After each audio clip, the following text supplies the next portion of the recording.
আজ থেকে প্রায় 1500 বছর আগে আল্লাহ পৃথিবীর সমস্ত মানব সম্প্রদায়, পৃথিবীর সমস্ত মানুষ নরনারীকে জানায়া দিলেন, ও পৃথিবীর মানুষেরা, এই পৃথিবীতে যাওয়ার পরে 2টা নেক আমল যদি করে আসতে পারো, আমি আল্লাহ তোমাদেরকে জান্নাতে 4টা পুরস্কার দান করব। সুবহানাল্লাহ জুড়ে পড়েন। প্রথমে আল্লাহ বলেন, ওয়াবাশির, ওগো নবীজি, আপনি আপনার উম্মতদেরকে জানায়া দেন। তার কারণ হইল, আমরা যদি লাভের জিনিস না দেখি সেই কাজের দিকে কিন্তু আমরা অগ্রসর হতে চাই না। এই জন্যে আল্লাহ আজ থেকে প্রায় 1500 বছর আগে আল্লাহ উম্মতে মুহাম্মদিয়ারকে জানায়া দিলেন, ও মুহাম্মদ সাল্লাল্লাহু আলাইহি সাল্লামের উম্মতের নারী পুরুষেরা, আমি আল্লাহ আজ থেকে 1500 বছর আগে তোমাদেরকে সুসংবাদ দিলাম, 2টা গুণ, 2টা কর্মসূচি কেউ যদি পৃথিবীতে বাস্তবায়ন করে কবর দেশে আসে, আমি আল্লাহ কবর দেশ থেকে নিয়ে জান্নাত পর্যন্ত তাকে 4টা পুরস্কার, 4টা নিয়ামত দান করব। সুবহানাল্লাহ পড়েন।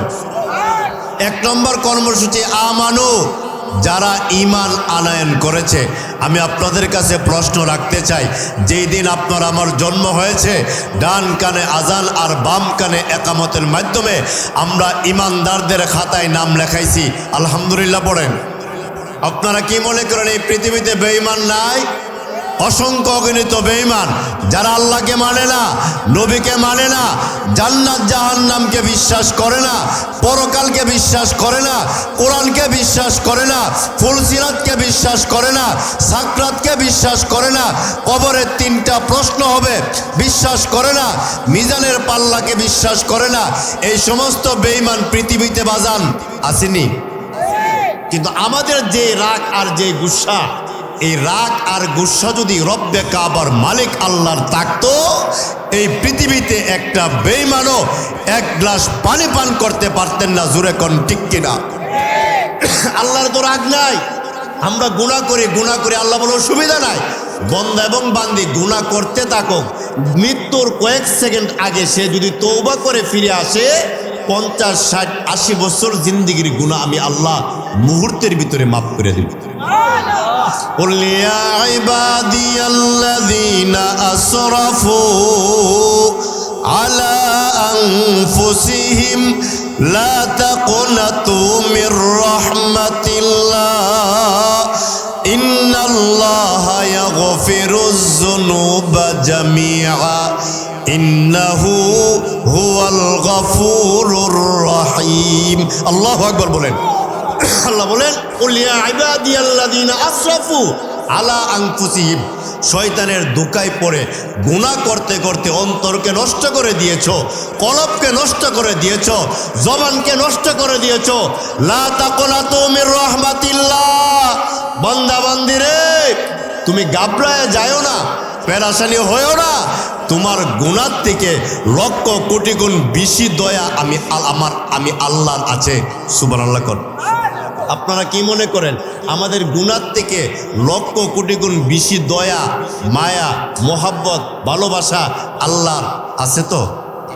আরো জোরে কোন আছে তো? লা তাকুনাতু মির রাহমাতিল্লাহ, ঘাবড়িয়ে যাও না, পেরেশানি হয়ো না। তোমার গুনাহ থেকে আমি আল্লাহর রহমতের চাদর অনেক বড়। ইন্নাল্লাহা ইয়াগফিরুয যুনুবা জামিআ, তোমার সমস্ত গুনাহ করাকালীন সময় আমি আল্লাহ দেখছি। ইন্নাহু হুয়াল গাফুরুর রহিম, আমি অপেক্ষা করতেছি কখন মাপ চাইবা। আমি আল্লাহ গাফুরুর রহিম, তুমি মাপ চাইতে দেরি, আমি আল্লাহ তোমার জিন্দেগির গুনাহ মাপ করতে 1 সেকেন্ড সময় দেরি করব না। সুবহানাল্লাহ পড়েন। আপনারা কি মনে করেন আমাদের আল্লাহ আছেন তো? আপনারা একটু কথা বলেন, আছেন তো? আরো জোরে বলেন, আছেন তো? এই জন্যে 2টা কর্মসূচি আমরা বাস্তবায়ন করলে জান্নাতে 4টা পুরস্কার পাবো। 1 নম্বর ঈমান, লা ইলাহা ইল্লাল্লাহ পড়ে, এই লা ইলাহা ইল্লাল্লাহ পড়তে পড়তে কবর পর্যন্ত যদি আমি এবং আপনি যাইতে পারি, তাহলে আল্লাহর দরবারে ঈমানদার বলে বিবেচিত হবেন। সুবহানাল্লাহ পড়েন। 2 নম্বর ওয়ামিলুস সালিহাত, ঈমান এনে ঘরে বসে থাকলে হবে না, নেক আমল করতে হবে একজনকে খুশি করার জন্যে। আপনারা বলুন তিনি কে? আরো জোরে বলেন, তিনি কে? নেক আমল কাকে বলে? আমি যদি আমার ভাষায় বলি যে আমল করলে আমার আল্লাহ খুশি হয়, ওই আমলের নাম নেক আমল। আমি যদি আমার ভাষায় বলি যে আমল করলে জান্নাতে যাওয়া যাবে, এর নাম নেক আমল। আমি যদি তাফসির কারকদের ভাষায় বলি ইমতিসালুল আওয়ামিরি ওয়াজতানাবুন নাওয়াহি, আল্লাহ যা আদেশ করছেন তা পালন করা, আমার আল্লাহ যা নিষেধ করছেন তা থেকে বিরত থাকার নাম নেক আমল। সুবহানাল্লাহ পড়েন। এই নেক আমল করলে, ঈমান আনার পরে নেক আমল করলে আল্লাহ জান্নাতে আমাদেরকে 4টা পুরস্কার দান করবেন। 1 নম্বর, তাজরি মিন তাহতিহাল আনহার, আল্লাহ জান্নাতের তলদেশে আল্লাহ আমাদেরকে 4টা নহর দান করবেন। আল্লাহু আকবার বলেন। 1 নম্বর, বিশুদ্ধ পানির নহর আল্লাহ জান্নাতের তলদেশে দান করবেন। বাজান, আমি আপনাদের কাছে প্রশ্ন রাখতে চাই, আমাদের দেশে যত পানি আছে বোতলজাত পানি, এই পানির মধ্যেও কিন্তু ভেজাল আসেনি, কিন্তু আল্লাহ জান্নাতে যে বিশুদ্ধ পানি দান করবেন এই পানির মধ্যে কোনো ভেজাল থাকবে না। তাফসিরে কারকরা বলেন এই জান্নাতের এক ডুব পানি, এই জান্নাতি দুনিয়ার মানুষেরা জান্নাতে যাওয়ার পরে যদি এই পানি এক ডুব পান করে দুনিয়ার 50,000 বছর পর্যন্ত তার পানির পিপাসা লাগবে না। আপনারা কি মনে করেন দুনিয়াতে সকালে পানি খাইলে 2 ঘন্টা পরে আবার পিপাসা লাগে, দুপুরে পানি খাইলে আবার বিকালে পিপাসা লাগে, বিকালে পানি পান করলে সন্ধ্যায় পিপাসা লাগে, সন্ধ্যায় পানি পান করলে রাত্রে পিপাসা লাগে, রাত্রে পানি পান করলে ঘুমানোর সময় পিপাসা লাগে, ঘুমানোর সময় পিপাসা খাওয়ার পরে ঘুম থেকে ওঠার পরে আবার পিপাসা লাগে। আর বিশুদ্ধ যে জান্নাতে আল্লাহ পানি দান করবেন, 1 গ্লাস পানি, 1 ডোক পানি পান করলে দুনিয়ার 50,000 বছর পর্যন্ত পানির পিপাসা লাগবে না। আল্লাহু আকবার বলেন। 2 নম্বর, বিশুদ্ধ মধুর নহর দান করবেন। সুবহানাল্লাহ পড়বেন না?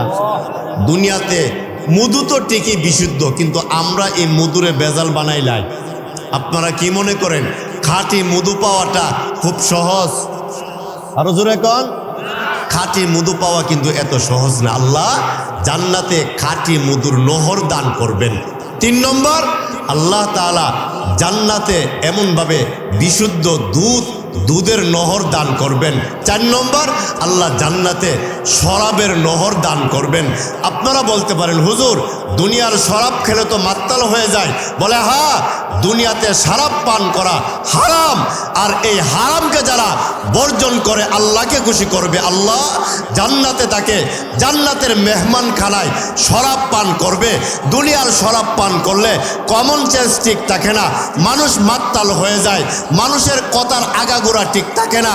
কিন্তু জান্নাতে এই শরাব পান করার দ্বারা আল্লাহ তার জেহেন, জাকায়াত, কুওয়াত, শক্তি আরো বৃদ্ধি করে দিবেন। সুবহানাল্লাহ পড়েন। তাহলে আমরা বুঝতে পারলাম জান্নাতে আল্লাহ 4টা নহর দিবেন। 1 নম্বর বিশুদ্ধ পানির নহর, 2 নম্বর বিশুদ্ধ মধুর নহর, 3 নম্বর বিশুদ্ধ দুধের নহর, 4 নম্বর বিশুদ্ধ শরাবের নহর আল্লাহ প্রাথমিক জান্নাতি মেহমানকে দান করবেন। সুবহানাল্লাহ পড়েন। কুল্লামা রুজিকু মিনহা মিন সামারাতির রিজকা ক্বালু হাযাল্লাযী রুজিকনা মিন ক্বাবল ওয়া উতু বিহি মুতাশাবিহা। আল্লাহ জান্নাতে দুনিয়ার ফলের মতো একটা ফল আল্লাহ সর্বপ্রথম জান্নাতে দান করবেন। জান্নাতীরা বলবে আল্লাহ এই আপেল দুনিয়াতে তো আমি খাইলাম, ও আল্লাহ এই আঙ্গুর আমি দুনিয়াতে খাইলাম, ও আল্লাহ এই নাশপাতি দুনিয়াতে আমি কত খাইলাম, ও আল্লাহ এই আম আমি দুনিয়াতে কত খাইলাম, ও আল্লাহ এই লিচু আমি দুনিয়াতে কত খাইলাম, ও আল্লাহ এই আনার আমি দুনিয়াতে কত খাইলাম। আল্লাহ বলবেন বান্দারে, বান্দিরে, আগে খাও তারপরে মন্তব্য করো। সুবহানাল্লাহ পড়েন। দুনিয়ার যে ফল হুবহু একটা ফল আল্লাহ সর্বপ্রথম জান্নাতি মেহমানকে দান করবেন, কিন্তু দেখতে দুনিয়ার ফলের মতো, কিন্তু এক একটা ফলের ভিতরে আল্লাহ দুনিয়ার ফলের 50,000 ফলের মজা আল্লাহ ঢুকাই দিছে। একদিকে কামড় দিলে আমের মজা, আরেক দিকে কামড় দিলে জামের মজা, আরেকদিকে কামড় দিলে নাশপাতির মজা, আরেকদিকে কামড় দিলে বেদানার মজা, আরেকদিকে কামড় দিলে লিচুর মজা, আরেকদিকে কামড় দিলে মালটার মজা। ফল কিন্তু একটাই, এক এক কামড়ে এক এক মজা মহান আল্লাহ দান করেন। আল্লাহু আকবার বলেন। আমি বাজান, আপনারা শিক্ষিত সমাজের মানুষ, আপনাদের কাছে আমি প্রশ্ন রাখতে চাই, আমার আল্লাহর একটা ফলের ভিতরে হরেক রকম ফলের মজা দেওয়ার ক্ষমতাটা আমার আল্লাহর আছে তো? একটু জোরে কোন আছে তো? তিনি হইলেন রব্বে কাবার মালিক আল্লাহ। আমাদের এমন একজন রব, এমন একজন স্রষ্টা, দিনের 3টার সময় কেউ যদি আল্লাহকে ডাক দেয়, আল্লাহ জবাব দেয় লাব্বাইকা ওয়া সাদাকা আবদি। রাত্রে 4টার সময় কেউ যদি ডাক দেয় আল্লাহ, আল্লাহ জবাব দেয় লাব্বাইকা ওয়া সাদাকা আবদি। দিনের 2:30টার সময় কেউ যদি আল্লাহকে ডাক দেয়, আল্লাহ জবাব দেয় লাব্বাইকা ওয়া সাদাকা আবদি। ফেরেশতারা আল্লাহকে প্রশ্ন করলেন, ওগো আল্লাহ, আপনি কি ঘুমান না? আল্লাহ বলেন লা তাখুযুহু সিনাতু ওয়ালা নাওম। ও আমার ফেরেশতারা, আমি আল্লাহর তন্দ্রও আসে না, ঘুমও আসে না। কেন? বন্দা এবং বান্দি আমি আল্লাহকে যদি উজু অবস্থায় সেজদায় পুরা একবার ডাক দেই, আমি আল্লাহ আমার বন্দা বান্দির ডাকে 70 বার জবাব দিয়ে আমি বন্দা এবং বান্দির সামনে হাজির হয়ে যায়। আপনারা কি মনে করেন আমাদের এমন একজন রব নিশি রাইতে দরজা বন্ধ কইরা অন্ধকারাচ্ছন্নর ভিতরে আমার সব কিছু অফ কইরা গ্লাস লাগায়া বাতি অফ কইরা আমি গুনাহ করলে আমার আল্লাহ দেখার ক্ষমতা নাই? আরো জোরে, আরো জোরে। আমি যদি মনে করি রমজান মাস আসছে, আমি রোজা রাখলাম না, দিনের বেলায় আমি পুকুরে ডুব দিয়া পানির নিচে কয়েক ডুব পানি আমি গিলে ফেললাম, পান করে ফেললাম, দুনিয়ার কেউ দেখবে না, আমার আল্লাহর দেখার ক্ষমতাটা আব্বা আছে তো? এমন একজন রব। আর অন্যরা তাদের রব, তাদের ভগবান, যাকে রব মানে, ভগবান মানে, স্রষ্টা মানে, মূর্তি মানে, তার সামনে মিষ্টি পায়েস আমিতি মিষ্টান্ন রসমলাই রাখলে তাদের ভগবান, মিষ্টি পায়েস ফিন্নি আমিতির মধ্যে মশা এবং মাছি বসলে তাদের ভগবান মূর্তি, ভগবান তাদের স্রষ্টা এই মূর্তি মশা এবং মাছিকে সরানোর ক্ষমতা আছে তো? আপনারা বুঝা কইেন আছে তো? আচ্ছা, আপনারা কি মনে করেন যাকে আমি রব মানলাম, স্রষ্টা মানলাম, তার সামনে মিষ্টান্ন রাখার পরে তিনি মাছি সরাইতে পারেন না, মশা সরাইতে পারেন না, তিনি আমাকে জাহান্নামের আগুন থেকে বাঁচাইতে পারবেন তো? আরো জোরে কোন। আমরা কিন্তু অন্যান্য ধর্মাবলম্বীদেরকে ছোট করি না, বোঝার জন্য বলি, যে রব, যে স্রষ্টা মিষ্টান্ন থেকে মাছিকে সরাইতে পারে না, মশাকে সরাইতে পারে না, তিনি আমাকে আপনাকে জাহান্নামের আগুন থেকে বাঁচাইতে পারবেন না। আপনারা শিক্ষিত সমাজের মানুষ, আমি আপনাদের কাছে প্রশ্ন রাখতে চাই, আমার আল্লাহ তামাম পৃথিবীর সমস্ত গুনাহগারকে মাপ দিলে কারো কাছে কৈফিয়ত দেওয়া লাগবে তো? আর আমার আল্লাহ যদি সবাইকে জাহান্নামে দেয় কারো কাছে জবাব দেওয়া লাগবে তো? তাহলে আমার আল্লাহ এমন একজন রব, এমন একজন স্রষ্টা। কেন? আল্লাহ বলেন বান্দা বান্দি রে, তুমি গুনাহ করস আমি দেখি ঠিক, কিন্তু আমি রাগ করি না। গুনাহ করার পরে যখন তওবা করো না, লম্বা সময় পর্যন্ত তুমি আরো গুনাহ করতেই থাকো, তখন আমি রাগ করি। আর যখন তুমি গুনাহ করার পরে তওবা করো, কায়াউমিন ওয়ালাদাতহু উম্মুহু, মার পেট থেকে সন্তান ভূমিষ্ঠ হইলে যেমন তার গুনাহ থাকে না, ঠিক তেমনিভাবে কোনো গুনাহগার তওবা করার মাধ্যমে ভূমিষ্ঠ সন্তানের মতো এই পৃথিবীতে তারও কোনো গুনাহ থাকে না। সুবহানাল্লাহ পড়েন। তাহলে আমরা বুঝতে পারলাম আমাদের একজন রব আছেন, একজন স্রষ্টা আছেন। আপনারা জবানটা উচ্চারণ করে, মুখটা বড়ে, উচ্চ কণ্ঠে একবার আমার আল্লাহরে ডাক দেন, বলেন আল্লাহ। আরো জোরে বলেন আল্লাহ, আরো জোরে বলেন আল্লাহ, আরো জোরে বলেন আল্লাহ, আরো জোরে বলেন আল্লাহ। বাজান যত ডাকেন কলব থেকে একটা মজা এই নামটার মধ্যে আসেনি আব্বা? আলাদা একটা মজা আছে। তাফসীর কারকটা বলেন, কেউ যদি জবানটা বইরা আল্লাহ বলে ডাক দে, এই জবানটা দিয়ে আল্লাহ ডাক দেওয়ার আগে যত গুনাহ হয়েছে, আল্লাহরে আল্লাহ বলে জবানটা বইরা ডাক দেওয়ার কারণে জবানের সমস্ত গুনাহ মুহূর্তের ভিতরে আল্লাহ মাফ কইরা দেয়। অথচ আমাদের গুনার অভাব নাই, পাপের অভাব নাই। এরপর আল্লাহ বলেন, ও আমার ফেরেশতারা, আমি জানি আমার বন্দা গুনাহ করবে, আমি জানি আমার বান্দি গুনাহ করবে, এরপর আমি তাদেরকে পৃথিবীতে পাঠাইলাম। গুনাহ করার পরে আমি আল্লাহর কুদরতি ভাই যখন সেজদা দিবে, আমি আল্লাহ মুস্কি হাসি দিয়া গাফার তুলাক, তাদের জিন্দেগির গুনাহ মুহূর্তের ভিতরে মাফ করে দিই।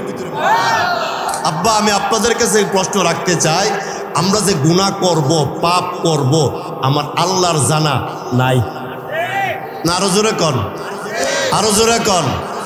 আমার বন্ধুগণ খেয়াল করে বুঝবেন, আল্লাহর নবী রাহমাতুল লিল আলামিন সাজদায় পড়ে গেলেন, আল্লাহকে ডেকে ডেকে বললেন, ওগো আল্লাহ, আমি নবী বিদায় হয়ে গেলে আমার উম্মতদেরকে কে দেখাশোনা করবে গো আল্লাহ? বিশ্ব নবী সাজদায় পড়ে গেলেন, আম্মাজান ডেকে ডেকে বললেন, পৃথিবীর মানুষেরা রে, আমি আমার স্বামীর এত লম্বা সাজদা জিন্দিগিতে আমি আয়েশা জিন্দিগিতে দেখি নাই। আমি আয়েশা ভাবলাম আল্লাহর নবী হয়তো পৃথিবীর জমিন থেকে বিদায় হয়েছেন। আমি আল্লাহর নবীর পায়ের আঙ্গুলে চাপ দিলাম, আমি আয়েশা বুঝতে পারলাম আল্লাহ নবী জিন্দা আছেন, আল্লাহর সাথে কথা বলতেছেন। আল্লাহু আকবার বলেন। আল্লাহ নবী জিন্দা, কথা বলতেছেন কার সাথে? আরো জোরে কোন না, আরো জোরে কোন, কার সাথে? আল্লাহ নবী সাজদায় বলেন, ওগো আল্লাহ, আমি বিদায় হয়ে গেলে আমার উম্মতদেরকে কে দেখাশোনা করবে গো আল্লাহ? আমি বিদায় হয়ে গেলে কে দেখাশোনা করবে? আল্লাহ তখন ডেকে ডেকে বললেন, জিব্রাইল রে, যাও তাড়াতাড়ি যাও, আমার বন্ধু মোহাম্মদকে গিয়ে আমি আল্লাহর সালাম প্রদান করো। বন্ধুকে বলে দাও, টেনশন করার কোনো দরকার নাই, পেরেশানি করার কোনো দরকার নাই। আমার বন্ধু পৃথিবীর জমিন থেকে বিদায় হয়ে গেলে আমার বন্ধুর নারী পুরুষের উম্মতেরা লা ইলাহা ইল্লাল্লাহ পড়ে পড়ে ঈমান নিয়ে যারা কবরে আসবে, দুনিয়াতে ঈমান সহ যারা বিচরণ করবে, আমার বন্ধু বিদায় হয়ে গেলে আমার বন্ধুর নারী পুরুষ উম্মতের জিম্মাদারির দায়িত্ব এই মুহূর্তে স্বয়ং আমি আল্লাহ নিজেই গ্রহণ করলাম। নবী গো, আপনি বিদায় হয়ে গেলে অসুবিধা নাই, লা ইলাহা ইল্লাল্লাহ পড়নে ওয়ালা নারী পুরুষ উম্মতদেরকে দেখাশোনার দায়িত্বটা আমি আল্লাহ নিজে এই মুহূর্তে গ্রহণ করলাম। আপনারা কি মনে করেন আমাদের জিম্মাদারির দায়িত্ব নিয়েছেন কে? আরো জোরে কোন কে? যদি আল্লাহ আমাদের জিম্মাদারির দায়িত্ব না নিতেন, যে ধরনের পাপ আর গুনাহ আমরা করি, আল্লাহ মাটি উল্টায় আমাদেরকে শেষ করে দিতেন। নবীজি বলছেন, আল্লাহ আমার উম্মতদেরকে আপনি একসাথে শেষ করবেন না, মৃত্যুর আগ মুহূর্ত পর্যন্ত তওবা করার সুযোগ দিবেন। আল্লাহ বলেন, নবী গো, আপনি সেজদায় পড়ে বলছেন আপনার উম্মতদেরকে একসাথে আমি যেন ধ্বংস করে না দেই। হ্যাঁ, আমি মৃত্যুর আগ পর্যন্ত অপেক্ষা করব, আপনার উম্মতের নারী পুরুষেরা যদি তওবা করে তাহলে আমি আল্লাহ তাকে কবরে আনার আগে জীবিত থাকা অবস্থায় আমি আল্লাহ তার জিন্দেগির গুনাহ মাফ করে দেব। আপনারা কি মনে করেন আমাদের গুনার পরিমাণ কম না বেশি? না আপনারা যে আসতে কোথাছেন, বুঝা গেছে আমরা গুণই নাই। আমরা যদি আল্লাহর কাছে বলি, আল্লাহ আমার গুনাহ বেশি, আল্লাহ হে হের দোষ স্বীকার করছে, মাফ করার দায়িত্ব আমি আল্লাহ। আমরা গুনাহ কম না বেশি? আর একটু জোরে এখন, কম না বেশি? আল্লাহ ফেরেশতাদেরকে বলবে, ফেরেশতারা রে, আজকের মাঝমাঝে তারা বৈশা তাদের গুনাহ বেশি তারা স্বীকার করে নিছে। ও ফেরেশতারা, ও যাকারাহুমুল্লাহু ফি মান ইনদা, ফেরেশতারা সাক্ষী থাকো, যে বান্দা বান্দিরা তাদের গুনাহ বেশি তারা স্বীকার কইরা আমি আল্লাহর নাজাত পাওয়ার জন্যে কনকনে শীতে মাহফিলে বসলো, ও যাকারাহুমুল্লাহু ফি মান ইনদা, আজকের মাজমাকে উসিলা করে, এই বরকতপূর্ণ মজলিসকে উসিলা করে এই মুহূর্তে তাদের জিন্দেগির গুনাহ মাফ করে দিল। আপনারা কি মনে করেন আমার আল্লাহ আমাদের গুনাহ মাফ করতে গেলে কারো অনুমতি লাগবে তো? আরো জোরে কোন? বিশ্বনবী সেজদায় পড়ে বলছেন, আল্লাহ আমি বিদায় হইলে আমার উম্মতদেরকে কে দেখবে? আল্লাহ বলেন, আপনি বিদায় হইলে আপনার উম্মতকে দেখব আমি আল্লাহ। সুবহানাল্লাহ। 2 নম্বর, আমার নবী সাজদায় পড়ে বললেন, ওগো আল্লাহ, ওগো আল্লাহ, আমি বিদায় হয়ে গেলে আমার অনেক উম্মতেরা আগুনে পুড়ে মারা যাবে, পানিতে ডুবে মারা যাবে, ঘুমের মধ্যে মরণ হবে, গাড়িতে অ্যাক্সিডেন্ট করে মরণ হবে। বাবা, আমি আপনাদের কাছে প্রশ্ন রাখতে চাই, আগুনে পুড়ে মরণ হয়নি, পানিতে ডুবে মরণ হয়নি, গাড়িতে অ্যাক্সিডেন্টের মাধ্যমে মরণ হয়নি। আল্লাহর কাছে বললেন, নবী বললেন, ওগো আল্লাহ, আমার যে সমস্ত নারী পুরুষ উম্মতেরা পানিতে ডুবে মারা যাবে, আগুনে পড়ে মারা যাবে, গাড়ি অ্যাক্সিডেন্ট করে মারা যাবে গো আল্লাহ, সন্তান প্রসব করার হালতে মারা যাবে আল্লাহ, তারা কিন্তু অগ্রিম কালিমা পড়ার সুযোগ পাবে না। ওগো আল্লাহ, তাদের জন্যে আমি বিশ্বনবী অগ্রিম কালিমা পড়ে রাখলাম। আমার অগ্রিম কালিমা আমার এই সমস্ত বন্দা বান্দির জবান দিয়া পড়ায়া দিয়ে। আল্লাহ, আগুনে পড়ে মারা যাবে, পানিতে ডুবে মারা যাবে, সন্তান প্রসব করা অবস্থায় মারা যাবে, পানি এমন অ্যাক্সিডেন্ট হয়ে মারা যাবে, কিন্তু ঘুমের মধ্যে যে মানুষটা মরল সে তো কালিমা পড়তে পারলো না, আগুনে পড়ে যে মানুষটা মরল কালিমা পড়তে পারলো না, অ্যাক্সিডেন্ট করে যে মানুষটা মরল কালিমা পড়তে পারলো না। আল্লাহ, আমি অগ্রিম তাদের জন্য কালিমা পড়ে রাখলাম। আমার অগ্রিম কালিমা এই সমস্ত রোগে যারা আক্রান্ত হয়ে মারা যাবে, এই সিস্টেমে যারা মারা যাবে, আল্লাহ তাদেরকে আপনি নসিব করে দিলেন। আল্লাহ বলেন, নবী গো, আপনি বিদায় হয়ে গেলে আগুনে পুড়ে মারা যাবে, গাড়িতে অ্যাক্সিডেন্ট করে মারা যাবে, পানিতে ডুবে মারা যাবে, সন্তান প্রসব করা অবস্থায় মারা যাবে, ডায়রিয়া অবস্থায় মারা যাবে, করোনা অবস্থায় মারা যাবে, আমি আল্লাহ তাদেরকে শাহাদাতের মর্যাদা দান করব। আল্লাহু আকবার বলেন। নবী বলছেন, আল্লাহ তারা মারা গেলে আল্লাহ বলেন তাদেরকে আমি শাহাদাতের মর্যাদা দান করব। এই জন্যে আল্লাহ নবী আজ থেকে প্রায় 1500 বছর আগে আমাদের জন্য আল্লাহর কাছে বলছেন, আল্লাহ আমার উম্মতদেরকে একসাথে শেষ করে দিয়েন না। নবী যদি 1500 বছর আগে আমাদের জন্য আল্লাহর কাছে কান্না করে দোয়া করতে পারে, আমরা নবীর জন্য কি করছি বলেন? হাসরের মাঠে সমস্ত নবীরা আল্লাহর কাছে বলবে, আল্লাহুম্মা নাফসি, আল্লাহুম্মা নাফসি, আয় আল্লাহ আমার কি হবে? আদম বলবে আমার কি হবে? নূহ পয়গম্বর বলবে আমার কি হবে? ইব্রাহিম পয়গম্বর বলবে আমার কি হবে? ইসমাইল পয়গম্বর বলবে আমার কি হবে? আর আমার নবী সাজদায় পড়ে বলবে, আল্লাহ আমার উম্মতের কি হবে? আল্লাহ আমার উম্মতের কি হবে? আল্লাহ আমার উম্মতের নারী পুরুষের কি হবে? আপনারা কি মনে করেন কঠিন মুসিবতের দিনে নবীজি উম্মতের ফিকির নিয়ে সাজদায় পড়ে যাবেন? নবীজির দরখাস্ত মঞ্জুর করবেন কে? আরো জোরে কোন কে? এটি বলছেন, ওয়ালাকুম ফিহা আজওয়াজুম মুতাহহারা। আল্লাহ জান্নাতে যে 3 নম্বর নিয়ামতটা দান করবেন, আমাদেরকে আল্লাহ পবিত্র রমণী স্ত্রী দান করব। সুবহানাল্লাহ। একটা জান্নাতীদেরকে আল্লাহ সর্বনিম্ন 70টা জান্নাতি স্ত্রী দান করব। সুবহানাল্লাহ না? যদি দুনিয়াতে আপনার স্ত্রীর নেককার হয়, স্বামী ইন্তেকাল করার সময় স্ত্রী যদি বলে আমার স্বামী পৃথিবীর শ্রেষ্ঠ স্বামী, স্ত্রী ইন্তেকাল করার পরে স্বামী যদি বলে আমার স্ত্রী পৃথিবীর শ্রেষ্ঠ স্ত্রী, একজন আরেকজনের প্রতি যদি মায়া লেগে থাকে, মায়া অবস্থায় মারা যায়, তাহলে হাসরের মাঠে তার দুনিয়ার বিবিকে আল্লাহ 70 জন জান্নাতি স্ত্রী যে সুন্দর হবে, তার চেয়ে 1000 লক্ষ গুণ বেশি তার দুনিয়ার স্ত্রীকে সুন্দর বানাইয়া আল্লাহ তাকে তার দুনিয়ার স্ত্রীকে 70 জনের সর্দারি বানায় দিবেন। সুবহানাল্লাহ বলেন। তাহলে দুনিয়ার পরকালের জান্নাতের স্ত্রীরা কেমন সুন্দর হবে? তাদের একটা আঙ্গুল যদি পৃথিবীতে রেখে দেওয়া হইতো, এই পৃথিবীর রাত্র আর অন্ধকার হইতো না, আমাবস্যার মতো ফর্সা হয়ে যাইত। আল্লাহু আকবার বলেন। 4 নম্বর সর্বশেষ, আল্লাহ জান্নাতে যে জিনিসটা আমাদেরকে দিবেন, হুম ফিহা খালিদুন। দুনিয়াতে যত গাড়ির মালিক থাকুক, মিল ফ্যাক্টরির বাড়ির মালিক থাকুক না কেন, চিরকাল থাকার ক্ষমতা আছে তো বাজান? দুনিয়াতে চিরকাল থাকবো আমরা? চলে যেতে হবে। বাড়ির মালিক, গাড়ির মালিক, কেউ না কেউ থাকতে পারবো না, চলে যাব। হুম ফিহা খালিদুন। আল্লাহ জান্নাতে যে বাড়িতে আমাদেরকে রাখবেন, এই বাড়িতে আবাদুন আবাদ, সব সময় সারা পরকালের সমস্ত দিন, পরকালের সমস্ত জগতের সমস্ত সময় আল্লাহ জান্নাতে দিবেন। আমার সার কথা নির্যাস হলো, আল্লাহ বললেন ওয়াবাশির, ও পৃথিবীর মানুষেরা আপনাদেরকে সুসংবাদ দিলেন, আল্লাহ জিনা আমানু, যারা ঈমান আনয়ন করেছে, ওয়ামিলুস সালিহাত, ঈমান আনার পরে নেক আমল করেছে, আন্না লাহুম জান্নাতিন তাজরি মিন তাহতিহাল আনহার, আল্লাহ জান্নাতে দান করবেন, তাকে প্রবেশ করাবেন। আর প্রবেশ করার পরে আল্লাহ জান্নাতে তাকে 4টা নিয়ামত দান করবেন, বিশুদ্ধ পানির নিয়ামত, বিশুদ্ধ দুধের নিয়ামত, বিশুদ্ধ মধুর নিয়ামত, বিশুদ্ধ শরাবের নিয়ামত।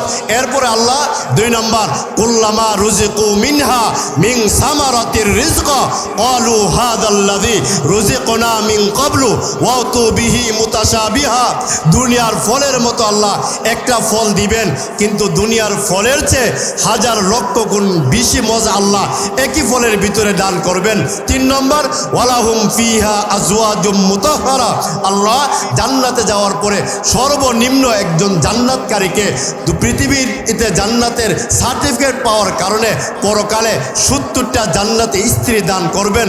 আর 4 নম্বর, হুম ফিহা খালিদুন, আল্লাহ আবাদ সব সময় আমাদের পরকালের জগতের শেষ পর্যন্ত জান্নাতের বাড়িতে আল্লাহ রাখবেন, আমাদেরকে বার করবেন না। বলেন আল্লাহু আকবার, আর জোরে বলেন আল্লাহু আকবার। এই জন্যে ঈমান আনার পরে নেক আমল করতে গেলে এই মাদ্রাসাগুলির প্রতি আপনারা নেক নজর রাখবেন, আলেম উলামাদের প্রতি নেক নজর রাখবেন, হক্কানি রব্বানি আলেমদের পরামর্শক্রমে আপনারা আপনাদের জীবন পরিচালনা করবেন। সর্বশেষ এই যে তাহফিজুল কোরআন নুরানিয়া হাফিজিয়া মাদ্রাসা, এটা আপনাদের কাছে আমানত। আমি 1 সেকেন্ড 2 সেকেন্ডের ভিতরে শেষ করব। এই মাদ্রাসাটা এখানে হওয়াতে আপনারা খুব বেজার না? আপনাদের যে কথাটা ভাববালা না, নবীর বাগানটা এখানে হওয়াতে আপনারা খুব বেজার। আজকে যে তাদেরকে মুকুট দেওয়া হচ্ছে, জান্নাতি মুকুট, তাদের এই মুকুটের মূল্য দুনিয়াতে নাই, আমার আল্লাহর কাছেও কি নাই? এই জন্যে এই জান্নাতি মুকুট আপনাদের গ্রাম থেকে যারা পরিধান করবে, আমার দিল সাক্ষী দেয়, আমার দিল সাক্ষী দেয়, এই মুকুটের বদৌলতে আল্লাহ এই মহল্লার জিন্দা মুর্দা সকলকে মাফ করে দেবে। এই জন্য আপনারা সকলে মন থেকে বলবেন, এই মাদ্রাসাটা আপনাদের আপন, এই মাদ্রাসাটাকে আপনারা দিল থেকে ভালোবাসবেন তো? আরো জোরে করে ইনশাআল্লাহ।